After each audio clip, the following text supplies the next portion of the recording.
Welcome to Higher Education Marketing Institute. Today, we're going straight at the new reality. AI now meets your prospective students before your homepage does. If your content isn't clear, specific, and built for both humans and machines, you're invisible, or worse, misrepresented, right at the start of the decision process. And that's not just theory. According to EB, 1 in 3 students now trusts AI for program research, and nearly the same number say they discovered a college through AI. Even more telling, about 1 in 5 students have removed a school from their list because of what AI surfaced about that institution. That's a pretty big wake-up call for anyone still treating AI as a side project. So, let's set the stakes. If your program pages are vague, inconsistent, or loaded with marketing fluff, AI won't cite you. Students won't find you. And if the information is wrong, the fix starts with your content, not the algorithm. We're going to break down what's working, where the risks are, and the concrete steps you can take right now, with sources from Stamats, EB, Unibuddy, and Advanced Education. Let's start with the basics. Making your value legible to both people and AI. Advanced Education's guidance is blunt. Most program pages are still written for internal audiences, not for real students or machines. They recommend running what they call an AI visibility check. That means asking whether your top program pages answer what prospective students actually want to know. What does it cost? How long does it take? Is it online or in person? What jobs does it lead to? Is financial aid available? And it's not just about adding a few FAQs. The advice is to use consistent, specific terminology for programs, audiences, credentials, and outcomes across your site, your catalog, and even third-party listings. If you call something a certificate in one place and a microcredential in another, AI gets confused, and so do families. That's the part that trips up even experienced teams. I've seen program pages that open with, "Prepare for a rewarding career," but never actually say what the career is, how you get there, or how long it takes. Advanced Education points out that this kind of vague language is a dead end for both AI and students. Instead, lead with the facts students are searching for. Exactly. And they suggest starting small. Pick your 5 highest priority programs, and test each page by asking, does this answer the real questions students have? If not, that's where you start improving both student experience and AI visibility. No need to rewrite the whole site at once. It's also worth noting how fast this is changing. EB's latest research says 68% of Google searches now end without a click. Students are getting what they need from AI summaries, not your homepage. And if those summaries pull from outdated, inconsistent, or off-brand information, you may not even know you're being skipped over. EB gives a pretty stark example. One of their partner schools found that AI-generated answers were focusing almost entirely on past campus protests, real events, but not the full picture, and definitely not the message the institution wanted as its first impression. Their point: if you're not actively shaping your signals, AI will fill the gaps with whatever's most prominent, not necessarily what's true or current. So, let's talk practical steps. EB recommends 4 main moves. First, monitor how AI describes your institution by running common queries in leading AI tools. Second, make sure your content is clear, up to date, and answers real questions. Third, use structured data and consistent language so machines can actually classify and cite you. And fourth, close any discoverability gaps by aligning your website, social channels, and third-party profiles. There's a throughline here.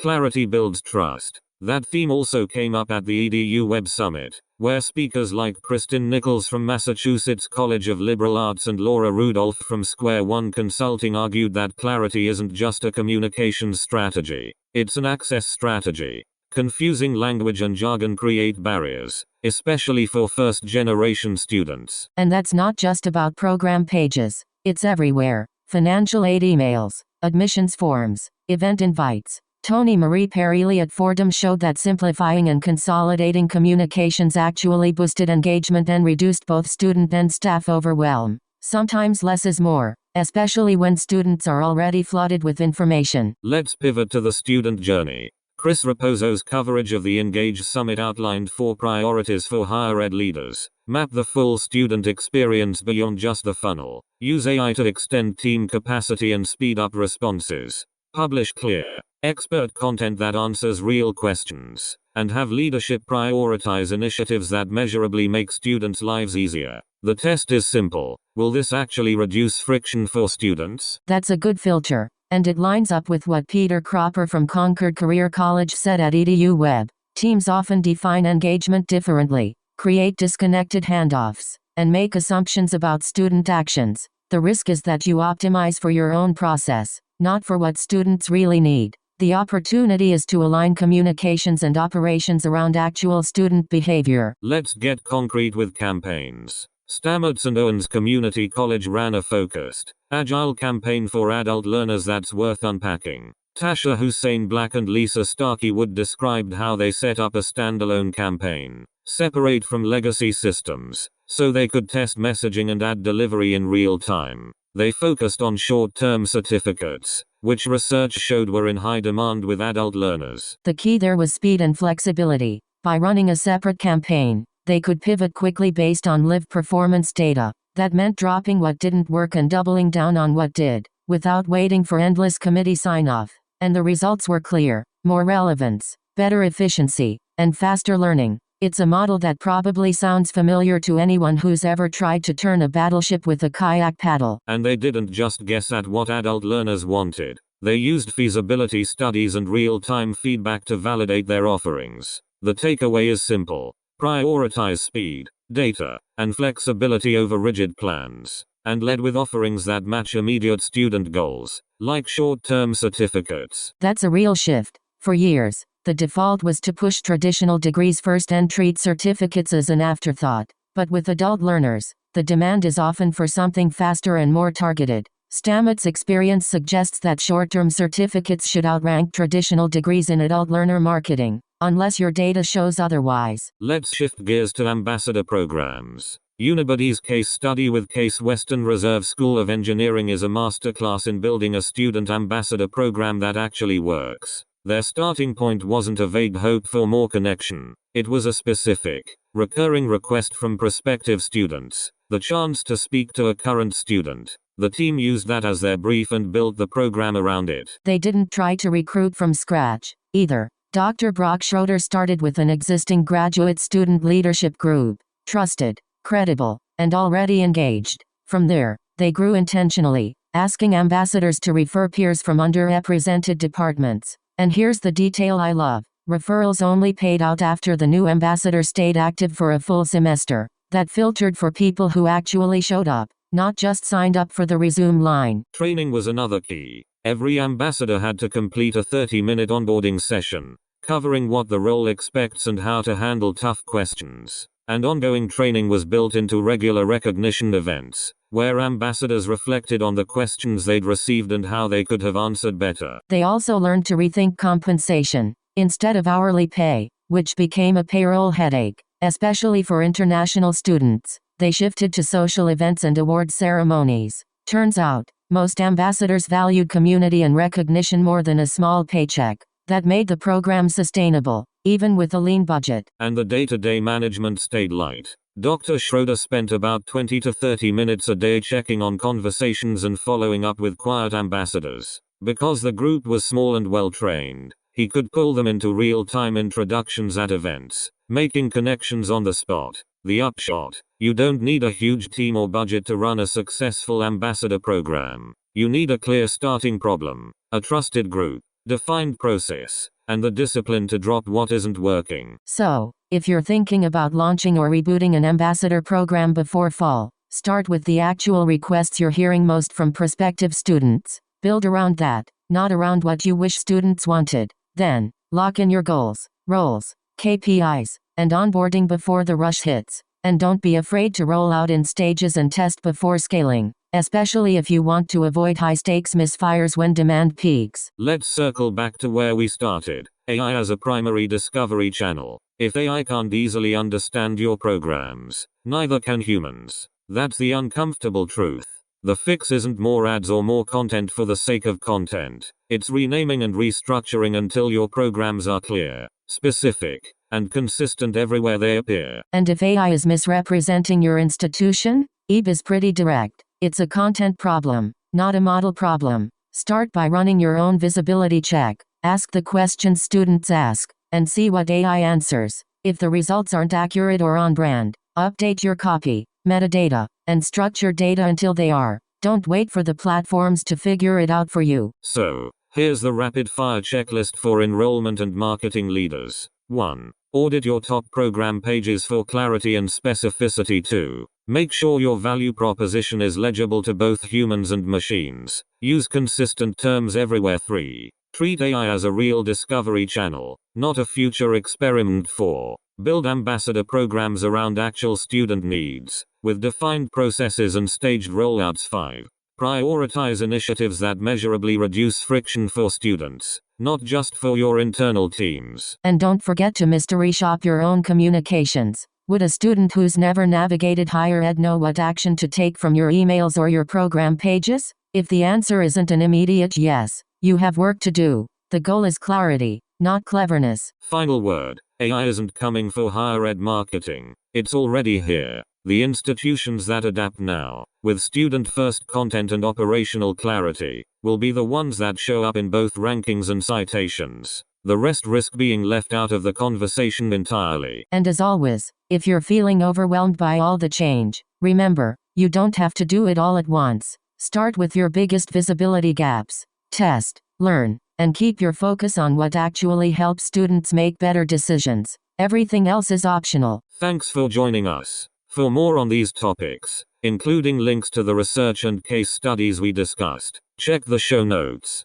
We'll be back with more practical moves for higher ed marketers. Until next time, keep it clear, keep it student first, and keep your signals strong, for both people and AI. Let's pick up with the practical side of AI visibility, since that's where most teams still underestimate the lift. Advance Education's white paper, for example, lays out a simple but rarely followed process. Start with your 5 highest priority programs and ask, does this page answer the actual questions students ask? If the answer is no, that's your roadmap. But I'd argue the real challenge is maintaining that clarity as programs evolve, not just fixing it once. I agree, and it's even trickier when you look at how fast program offerings, modalities, or tuition structures can change. If you update your program length in the catalog but not on the program page, or worse, forget to tell your marketing team, AI will surface whichever answer is most consistent, not necessarily the most recent. That's how you end up with LLMs citing last year's tuition or listing a hybrid option you sunsetted in the spring. The answer isn't just a one-time audit, it's building a process for ongoing content checks. That's the operational gap. EBS Chloe Knapp makes the point that content governance is now a brand risk issue, not just a web team concern. She shares the story of a partner institution that saw AI-generated summaries fixate on a campus protest from years ago, simply because it was the most cited event in third-party sources. The institution had updated its own site, but never addressed the external signals. The lesson: your brand narrative is only as strong as your least updated channel. And that's not always easy to fix. For many teams, the website is already a heavy lift. Add in the need to monitor third-party listings, social channels, and even Wikipedia, and it's a lot to keep up with. But if you don't, students will get a fractured story. I think there's a middle ground. Prioritize the pages and platforms that drive the most AI citations, then build a quarterly review cycle. You don't need to boil the ocean, but you do need to know where your signals are coming from. Let's get specific. What does an AI visibility check look like in practice? Advance Education recommends running common queries in ChatGPT, Google SGE, and Perplexity. Things like what does program at institution cost is program available online, or what jobs can you get with degree from school. Then compare the AIS answers to your official information. Where there's a mismatch, adjust your copy, metadata, and structured data. Repeat until you close the gap. But there's a risk of chasing your tail if you focus only on what AI gets wrong. Sometimes, the AI will fill gaps with whatever's most prominent, even if it's a third-party review site, an old news article, or a Reddit thread. That's why structured data and consistent terminology matter so much. If you call the same program 3 different things in 3 places, you're basically handing AI a multiple-choice test with no right answer. And that's where cross-team alignment comes in.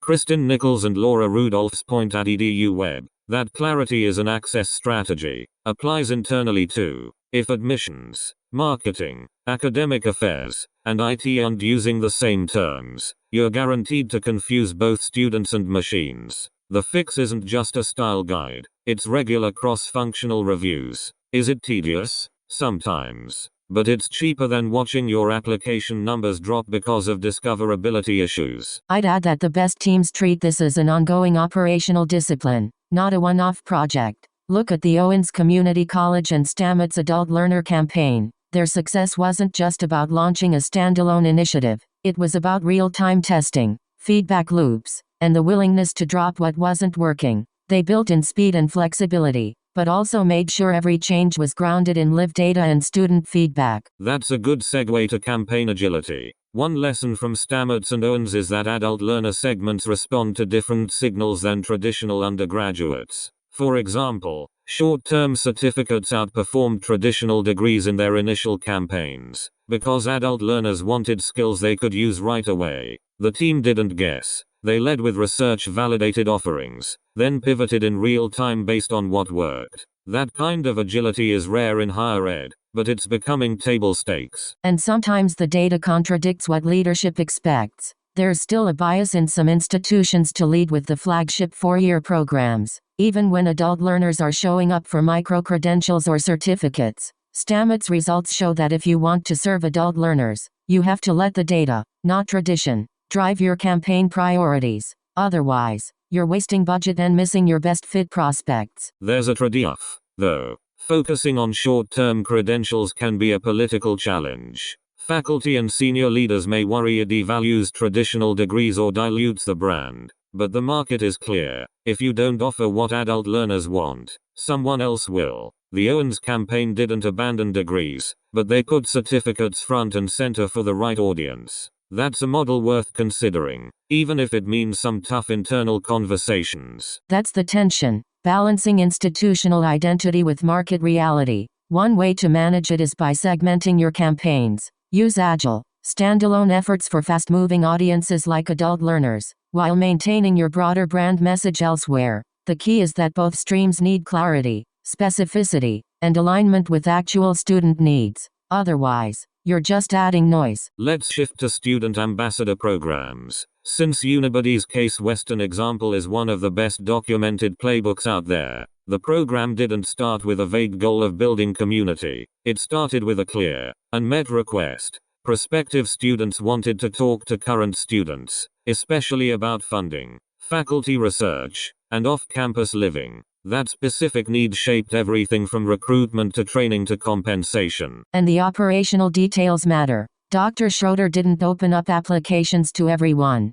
He started with an existing leadership group, then grew through referrals. Each new ambassador had to pass a live chat skills check and a 30-minute onboarding. Compensation wasn't just about money, it was about recognition and community, with awards for most conversations or best content. That's how you get real engagement, not just a list of names on a spreadsheet. The lesson for other institutions: don't over-engineer your first year. Start small, use groups that already have trust and credibility, and grow deliberately. Monitor activity, provide real feedback, and don't be afraid to let go of what isn't working. The Case Western program only worked because it was built around a specific problem and a clear operational plan, not just enthusiasm. And don't get stuck on the question of pay. Case Western learned that students valued social events and recognition more than a small hourly wage, especially when international payroll rules made hourly tracking a headache. The time investment for staff was manageable,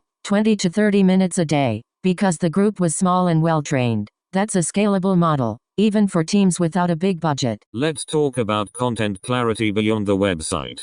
Kristen Nichols and Laura Rudolph's sessions at EDU Web highlighted how confusing language in financial aid or admissions emails can become a real barrier, especially for first-generation students. They recommended mystery shopping your own communications. Send your last financial aid email to someone who's never applied to college and see if they know what to do next. If the answer isn't obvious, simplify. And that applies to internal communication too. Peter Cropper's session showed how misaligned definitions of engagement between marketing, enrollment, and student services can create friction points that students feel, but teams don't see. The fix is to regularly review one stage of your funnel and make sure every team shares the same definition of success. It's not glamorous work, but it prevents a lot of dropped handoffs. And sometimes, doing less is actually more effective. Tony Marie Perilli's case at Fordham is a great example. By consolidating newsletters, improving targeting, and reducing operational complexity, her team increased engagement and reduced both staff workload and technology costs. The takeaway: students are overwhelmed by messages, and so are marketing teams. Simplify wherever possible. But there's a risk in oversimplifying, too. If you cut so much that students don't get the information they need, you'll see drop-off at key points. The goal isn't to send fewer messages, it's to send clearer, more actionable ones. That's where clarity as an access strategy really pays off, especially for students who might not have anyone at home to help translate higher ed jargon. Let's get practical with a quick checklist for teams tackling AI visibility and student-first strategy at the same time. First, run an AI audit on your top 5 programs. See what machines are saying about you, not just what you think you're publishing. Second, align your terminology everywhere: site, catalog, social, third-party profiles. Third, mystery shop your own communications, especially financial aid and admissions. Fourth, build operational reviews into your calendar.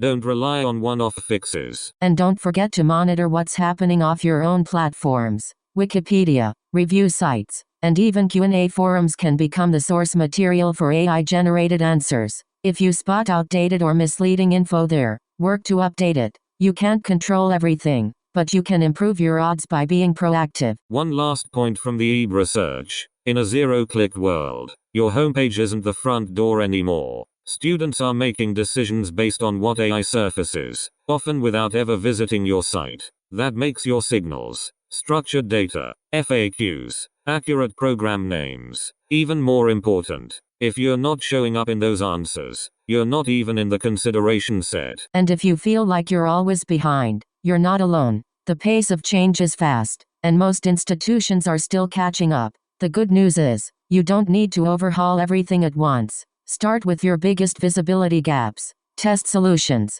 and build on what works. The teams that move fastest and learn quickest will have the edge, even if their resources are limited. So, to wrap up, AI isn't just another channel. It's the filter through which more and more students are evaluating your institution. The institutions that invest in clarity, process, and student-first content will be the ones that show up, not just in search rankings, but in the answers that shape real decisions. And don't lose sight of the human element. The best tech and the clearest signals still need to serve real students with real questions. Keep your focus on what helps them decide, apply, and succeed. Everything else is just noise. Thanks for joining us for this episode of Higher Education Marketing Institute. Check the show notes for links to the resources and case studies we discussed. We'll see you next time.